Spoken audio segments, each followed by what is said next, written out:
Let's switch gears into the intellectual property here a little bit. How do you determine what actually is an intellectual property? You might actually have something already in the business, but you don't really know that it's an IP sort of item.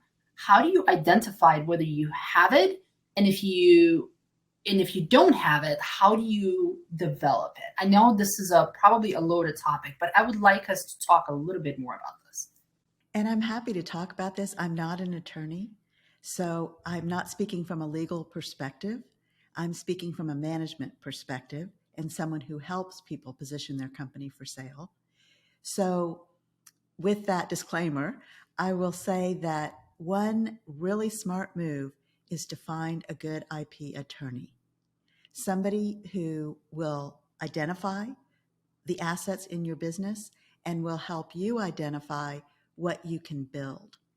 So typically, what becomes an intellectual property asset are things that certainly anything that you have had trademarked. So if you have a registered trademark, that is an asset.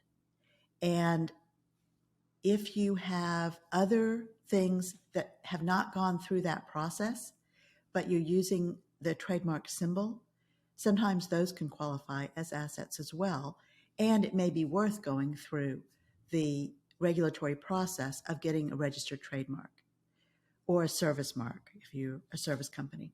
So, and I do that. I have several trademarks and view those as assets. The other things that are assets are your processes. If you have an operations manual, anything that you use to operate your company, that can be very valuable, especially if you have a buyer who cares about that and wants to keep your company going very much the way you have, and they want your operations manual. So that will become an asset. Most small companies do not have an operations manual, but you can build that. So that's another thing that you can do.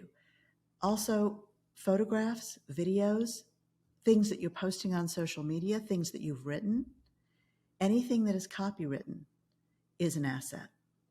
So, and with copyright, it's relatively simple because you don't have to go through a trademark process with the US government.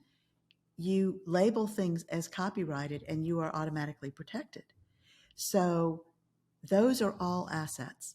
And again, I think people don't really understand the ins and outs of that and don't think ahead to doing that. But everything you write, everything on your website, everything should have a little copyright symbol on it. And there are lots of different things that you can do as you are intentionally building the value of your business. Now, when you're doing it, so if you have no intention of selling your business, then using the trademarks and copyright and those other assets improves your credibility.